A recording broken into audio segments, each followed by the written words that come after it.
I have, well, I want to say a couple of people with me, but I'll just say a couple of friends with me here today, because you can see that one of them is therapy dog Molly, and she is here with her handler, her partner, and I'm going to say her daddy, Chaplain Ron Leonard, and they're going to talk to us about so many different things. We're going to talk about peer support, police officer support, faith-based support, and of course, what does a therapy dog do for American law enforcement? Amen. So, Ron Leonard, welcome to the show. Thank you. It's great to be here. So, first, let's talk about you and your background and how you came to do what you do and how Molly came into your life, too. Sure, be glad to. Molly and I were actually, Marilyn and I met in Memphis, Tennessee, and we married almost 28 years. I'm retired military. Marilyn is retired from a Christian organization called Lifeway. And we moved to Nashville, and a friend of mine who is now passed on, a commander in the Nashville Police Force, said, what do you think would be great would be a chaplain? Because, I grew up with stigmatism, so you would never want to give me a gun. And so he said, but what you do as chaplain is just as important as a man or woman who carries a gun. So that got me excited. And so he started taking me around. He started taking me around to everything. And he started, can you still see Molly? I'm sorry. Oh, yeah, no, she's fine. Let her relax. She's fine. Okay. He started taking me around, and I started getting an interest in becoming a chaplain. And so I went through the process, became a volunteer chaplain for the greater Nashville area, not only with the Nashville Police Department, but other agencies around the area. And I also briefly served as a volunteer chaplain with the TBI, which is the Tennessee Bureau of Investigation, Right. before we moved to San Antonio. And so I had the opportunity to really go out on calls with them, seeing really what they were doing. And then Molly, we had lost our Gabby to kidney failure, and we found Molly. Molly was left out in 18-degree weather to die with her mom. And a man found all four of the dogs and Molly and brought them all home and said, and his wife said, I love it, but you're taking those dogs to a rescue tomorrow. So they went to a rescue, and we rescued Molly, and Molly actually rescued us. And Sure. we brought her into our house. We trained her for a couple of years. And then at 2 years old, she became a certified therapy dog through the American Kennel Club. And Molly has now been over 5,000 visits. She has visited police roll call. She was involved in the tragic Waffle House shooting. She was involved in the Mayfield, Kentucky school shooting, in the EF3 tornado, and other things to where she was involved in. So Molly has been one busy girl. Well, and I love that because I love that she's a rescue dog. Dogs are near and dear to the heart of the National Police Association anyway. And we firmly believe in rescuing a dog. And, a lot of people think that, oh, you have to have some purebred dog to make a good therapy dog. Talk about that a little bit, because the pounds are full of good dogs like Molly, aren't they? Of good dogs like Molly, and you do not have to have it. I mean, there are certain temperaments in a dog that make them a good therapy dog. But I met one dog in the years that I've been around. I met one dog who was a pit bull, who was a wonderful therapy dog. A dog is taught how to be mean. A dog is taught how to be nice. It's just like raising children. You teach them how to be nice, and it's the same way with Molly. So any dog will work if they get with the right training. I encourage them to take them through either PetSmart, Petco obedience training. They have tremendous trainers there that will take them through. And that's what Molly did. And Molly just became a good therapy dog. I kid around with people. I say God trained her. We didn't. And so, because Molly is just super, super good with people. And any dog will work. Yeah, you just have to be committed to that dog, to willing to take them through the training so they can be a good therapy dog. So what does a therapy dog have to learn to be certified by the American Kennel Club as a therapy dog? A therapy dog needs to be good with children, has absolutely never bitten anybody, and basically good on their shots. They're up on their shots, and and just just basically good with people. Molly is extremely good with children. We got that tested when we were at our church once, at a Down syndrome child, precious Scotty. He came up and slapped Molly right in the face, and Molly kind of looked at me and said, "You better get that boy away from me." So, but Molly did not react, and that's how a therapy dog has to be, even in a hostile situation. A therapy dog needs to be able to react calmly, and that's what we ask, is that the dog be good with children, good with people, and absolutely has never bitten anybody. Now, American law enforcement is, I know, near and dear to your heart, and Oh, yeah. you spend a lot of time and have gone through a lot of training to be able to help the hearts and minds of law enforcement, right? Sure, sure. Yeah, I have. I've had the opportunity over the last 16 years now to get to know them. And I understand that law enforcement, and Betsy, you and your husband can go back as retired people, that you're just people who carried a gun, but when you went home, you were family folks just like everybody else. You had dreams, you had visions, you had children that you raised, and everything like that. So a policeman is just commissioned to carry the law. I love coming from a biblical worldview. I love coming from Romans 13 that says, I don't need to fear the law, and he doesn't carry the sword in vain. And that's really true, because a law enforcement officer is a normal person with an extraordinary responsibility to the community. And so I try to treat them as just normal people. Yesterday, I was just out with a few. I mean, when they see my car, they wave, "Chaplain, come over here. Where are the goodie bags?" And everything. They're just normal people. And as you know, 90 to 95% of all calls are just normal social work calls. It's only about 5 to 10% that actually becomes pure terror, and everything. So a law enforcement officer deals with things that we don't have to deal with, but at the same time, is when they get off work, they're just a family person like anybody else.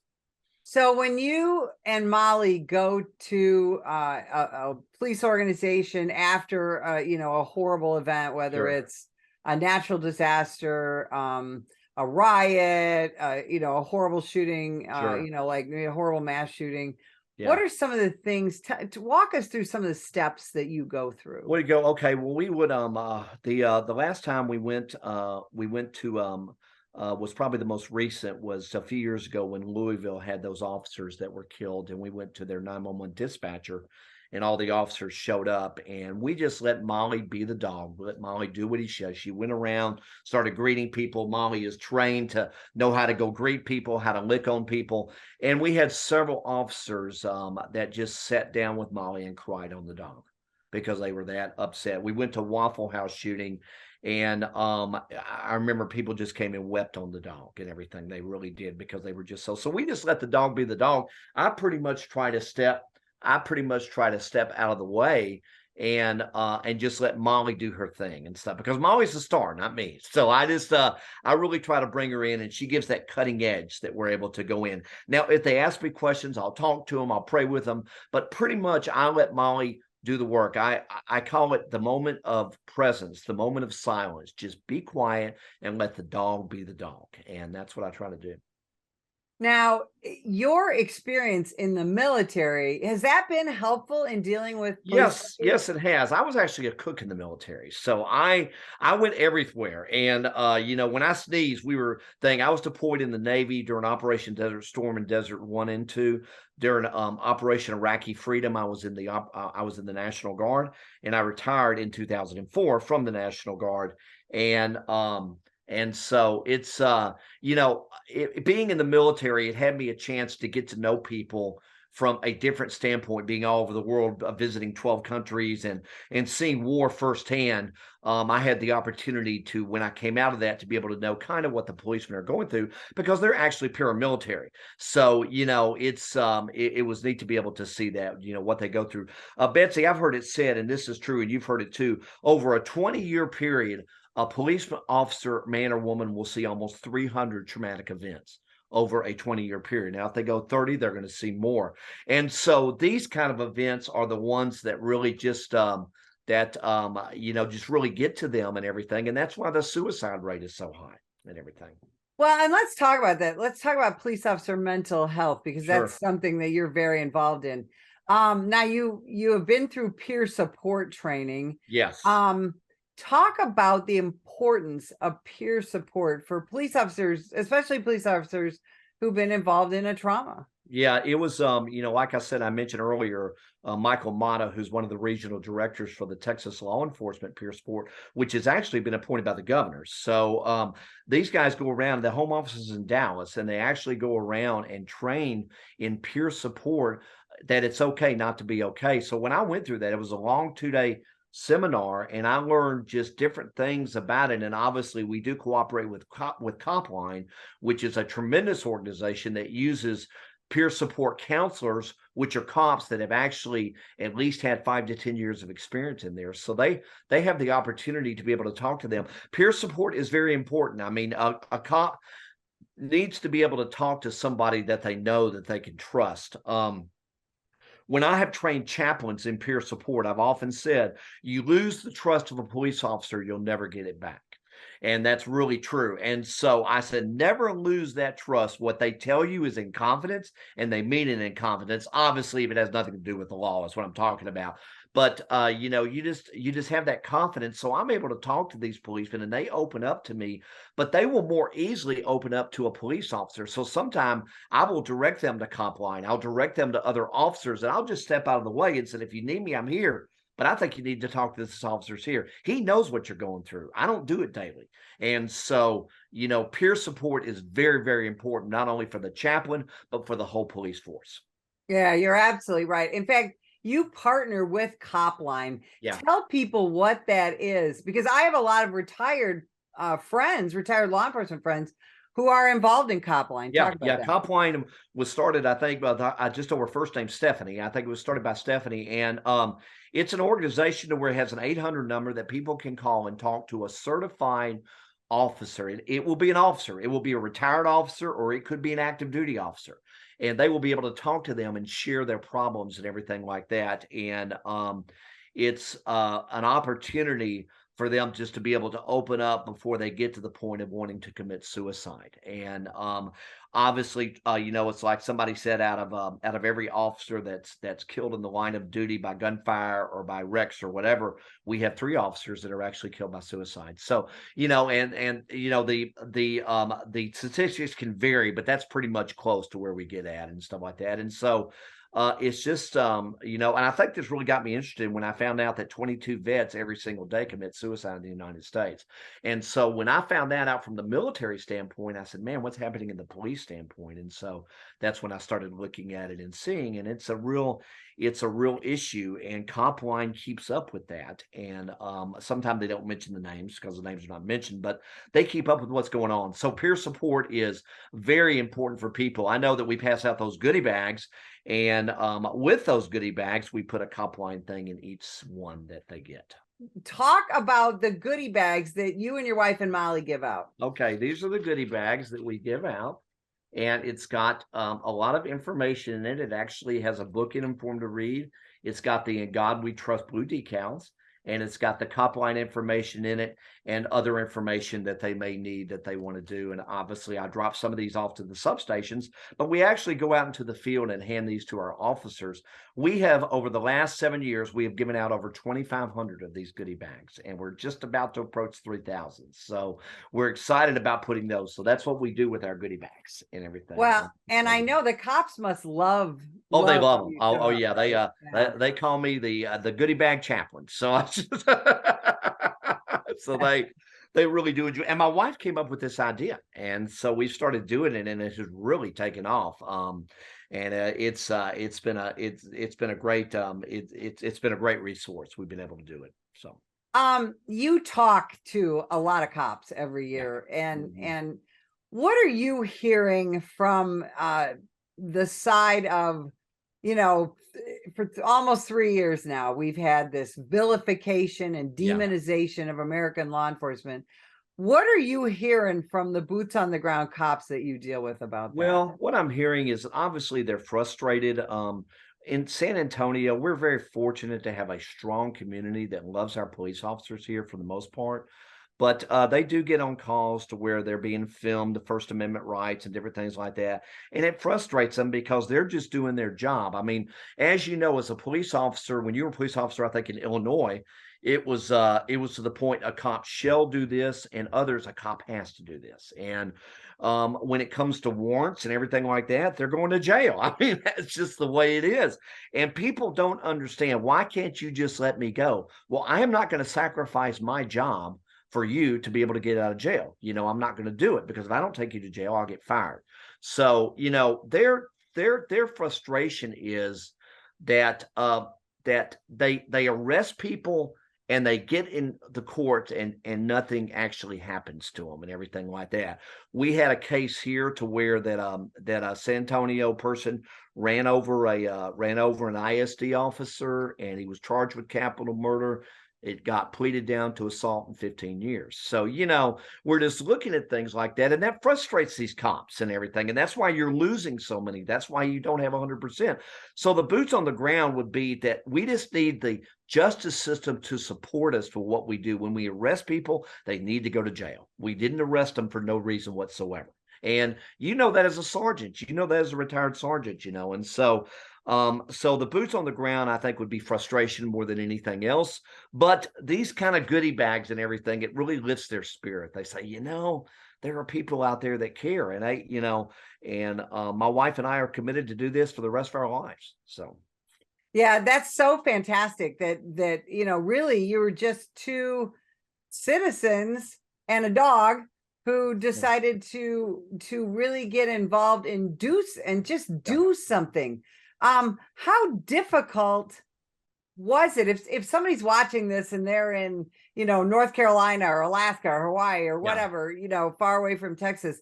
What do you recommend for them to do if they want to do something for their local law enforcement? I would just tell them just to get involved and do something. I don't know what really the landscape of what they could do, but I would say get the goodie bags, get the In God We Trust blue decals. You can Google it on OS, and they'll send it to you absolutely free. And you can get these and pass it out. My wife and I make homemade treats. We work with restaurants in the San Antonio area to feed our law enforcement officers. I'm scheduled to feed one next week. And we work with different organizations to do that, especially when an officer's injured. Now, you should do it all the time, but we just had a sergeant that was hit by a drunk driver, and he's still recovering from spine surgery and everything else. And what I did is I concentrated on that substation. In some places they're called precincts. I concentrated on that substation and made sure that we took the goodie bags, the meals, and the homemade treats to them, to let them know we care during that point in their lives and everything like that. Because these officers are affected when one of their own get hurt or get killed. People don't understand how much it affects them. And so we'll do that. So that's what I encourage people to do, to make homemade treats, to make goodie bags, to take resources like the God and Trust decals and different things like that. Just get involved and do something. Talk about what you as a citizen and as a chaplain think that police leadership needs to do to really support their officers in this current atmosphere. Yeah, we need to have the backing of the leadership, and that comes from the mayor on down and the city council on down, but particularly responding to the police leadership, would be chief, assistant chief, command chief, and different ones like that. They need to back their officers in. Now, I understand there are some cases where they cannot back their officers, and that's understood. An officer makes a terrible mistake and he pays the consequences for it. But I would say that's less than 1%. Everybody out there is doing their job, and they need to back the police. We're fortunate here in San Antonio to have pretty much the San Antonio PD and everything else. They really do back their police officers a lot. We've got a great leadership team here. And they do. And so I just say the leadership just needs to back their officers and also give them the training that's needed to be able to do it. A good friend of mine, and I don't mind mentioning his name, Ernie Stevens, who's with the Crisis Cops. And you probably know Ernie and Joseph very well, that made that movie, The Crisis Cops. Mm-hmm. And Ernie has said that, we spend so many hours training them how to shoot a gun that they may never shoot. And we don't train them enough on mental health that they'll deal 1 out of 4 calls. So we need to train them that they are going to run into mental health calls. That's a given. We're seeing 1 out of 4, and the police said, I'm being too conservative on that. 1 out of 4 is at least a mental health call. And as you know, mental health calls can be some of the most dangerous cause in the world. So they need training, and I just encourage them to do that. I'm partnering with that Ernie and Joe Crisis. They made the film free available through 2024, and I'm partnering with them to get that film out nationally so that others can see it and show it to their organizations. That's fantastic. So we have less than a minute left. Where Sure. can people find you, your website, your social media? Yes, great. Social media would be if they just want to do just Ron Leonard on there, they'll be able to find my Facebook page. And if they want to go to Operation Safety 91, that's www.os91.com. That's www.os91.com. And they can go to Operation Safety 91, and all those resources in that are free. And they can do that and, be able to get to that. And most of all, I just ask people, do something, make it matter. I want to matter. And absolutely. Always lay it back down again. You guys sure do. We appreciate what thank you. And what Molly does. And if you would like more information about the National Police Association, visit us at nationalpolice.org. Sam, put the gun down! Put the gun down! Last year, law enforcement officers were involved in hundreds of thousands of use of force incidents. A use of force incident is when an officer must use nonverbal tactics to gain control of a dangerous situation. Put the knife on the ground. In many cases, officers have no choice but to use force when a suspect doesn't comply with a lawful order. Use of force is always ugly. No one likes it, especially police officers. Together, we can help de-escalate these dangerous encounters. Help police officers by complying with their lawful orders. Don't attack, attempt to disarm, or flee from an officer. Use of force is an officer's last option. Most incidents can be avoided by not resisting arrest. If you feel you've been wrongfully detained by a police officer, then seek a legal solution after the encounter has been resolved. Let's keep everyone safe. Comply now and complain later. Sam, put the gun down! Put the gun down! Last year, law enforcement officers were involved in hundreds of thousands of use of force incidents. A use of force incident is when an officer must use nonverbal tactics to gain control of a dangerous situation. Put the knife on the ground. In many cases, officers have no choice but to use force when a suspect doesn't comply with a lawful order. Use of force is always ugly. No one likes it, especially police officers. Together, we can help de-escalate these dangerous encounters. Help police officers by complying with their lawful orders. Don't attack, attempt to disarm, or flee from an officer. Use of force is an officer's last option. Most incidents can be avoided by not resisting arrest. If you feel you've been wrongfully detained by a police officer, then seek a legal solution after the encounter has been resolved. Let's keep everyone safe. Comply now and complain later.